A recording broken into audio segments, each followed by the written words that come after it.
పేదల కోసం మెరుగైన వైద్య సేవలు అందించాల్సిన ప్రభుత్వ ఆసుపత్రిలో చేతులు తడిపితే గాని వైద్య సేవలు అందని పరిస్థితి. గర్భిణీ స్త్రీలను అడ్మిట్ చేసుకోవాలంటే ముందు డబ్బులు కడితే గాని చేసుకోని దుస్థితి. ఆపరేషన్లు సైతం ఇష్టారీతిగా నిర్లక్ష్యంగా చేస్తూ గర్భిణీలను ఇబ్బందులకు గురిచేస్తున్నారు. రోగులకు అందాల్సిన భోజనం సైతం సరిగ్గా లేకపోవడంతో స్థానికులు సిబ్బందిపై ఆగ్రహం వ్యక్తం చేస్తున్నారు. ముక్కిపోయింది, మాడిపోయింది అన్నము నాకు చూపిస్తున్నారు. ఇక ఇది సామాన్య మానవులే తినరు. పేషెంట్లు ఏడికెళ్ళి తింటారు. పచ్చి బాలంతలు బాయ్ కొద్దిగా మానవత్వం కూడా ఉండాలి కదా వాళ్ళకు. కాంట్రాక్టర్ను మీరు అడగాలి కదా. పచ్చి బాలంతలు డెలివరీ అయ్యి 2 రోజులు 3 రోజులు కాలేదు వాళ్ళు. అటువంటి వాళ్ళకి ఇలాంటి ఫుడ్ పెడితే ఎట్లా? ముక్కిపోయిన భోజనం ఇచ్చారు, పలుకు ఇచ్చారంట. పేషెంట్లు అడిగిరట, ఏంది ఇట్లుంది అన్నం, మరి ఈ అన్నం మేము తినగలుగుతామా, మేము పచ్చి బాలెంతలము అన్నం తినగలుగుతామా అది ఇది అని అంటే, లేదు మీరు తింటే తినండి లేకపోతే లేదని చెప్పేసి పెట్టేసిపోతున్నాడంట గట్టిగా మాట్లాడి వాడు. సంగారెడ్డి జిల్లా పటాన్చెరు ప్రభుత్వ ఆసుపత్రిలో సిబ్బంది రోగుల వద్ద చేతివాటం ప్రదర్శిస్తున్నారు. డెలివరీ కోసం వచ్చిన వారి వద్ద డబ్బులు వసూలు చేస్తూ ట్రీట్మెంట్ ఇస్తున్నారు.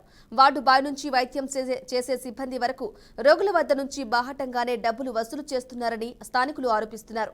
ఓ గర్భిణికి సిజేరియన్ చేసి వారం రోజులు గడుస్తున్నా కుట్లు సరిగా వేయకపోవడంతో చీము పట్టి ఇబ్బందికి గురవుతోంది. డబ్బులు లేకనే గవర్నమెంట్ ఆసుపత్రికి వస్తే ఇక్కడ కూడా డబ్బులు వసూలు చేయడం ఏంటని రోగులు ఆగ్రహం వ్యక్తం చేస్తున్నారు. వైద్య ఆరోగ్య శాఖ మంత్రిగా ఉన్న దామోదర రాజనరసింహ జిల్లాలోనే ఇలాంటి దుస్థితి ఉంటే ఎలా అని పలువురు ప్రముఖులు ప్రశ్నిస్తున్నారు. ఇకనైనా అధికారులు నాయకులు స్పందించి సిబ్బందిపై చర్యలు తీసుకోవాలని కోరుతున్నారు. పొద్దున్నే కంప్లైంట్ రావడం జరిగింది. ఇలా ఫుడ్ సరిగ్గా లేదని, ఫుడ్ సరిగ్గా ఇవ్వట్లేదు, లేట్ ఇస్తున్నారని, ప్లస్ నిన్న ఫుడ్లో కొంచెం స్మెల్ వస్తుందని, మాడిపోయిన వాసన రావడము, గుడ్లు కుళ్ళిపోయిన గుడ్లు కొంచెం కౌస్ వస్తున్నాయని నాకు కంప్లైంట్ రావడం జరిగింది. నేను పొద్దున్నే వచ్చి ఎంక్వైరీ చేశాను. వాళ్ళని కాంట్రాక్టర్తో మాట్లాడాను. ఇమీడియట్గా ఆ పిల్లలను తీసేయమని ఆర్డర్ ఇచ్చాను. వాళ్ళని ఇద్దరిని ఎవరైతే భోజనం వడ్డిస్తున్నారో, ఎవరైతే మాడిచ్చారో. ఈరోజు పటాన్చెరు ప్రభుత్వ ఆసుపత్రి విషయంలో ఐనోల్కు చెందిన నివాసి బాలరాజు అనే వ్యక్తి నాకు ఫోన్ చేయడం జరిగింది. అన్న, నా బిడ్డ 16 రోజుల కింద వచ్చింది, డెలివరీ కోసం అని వచ్చింది.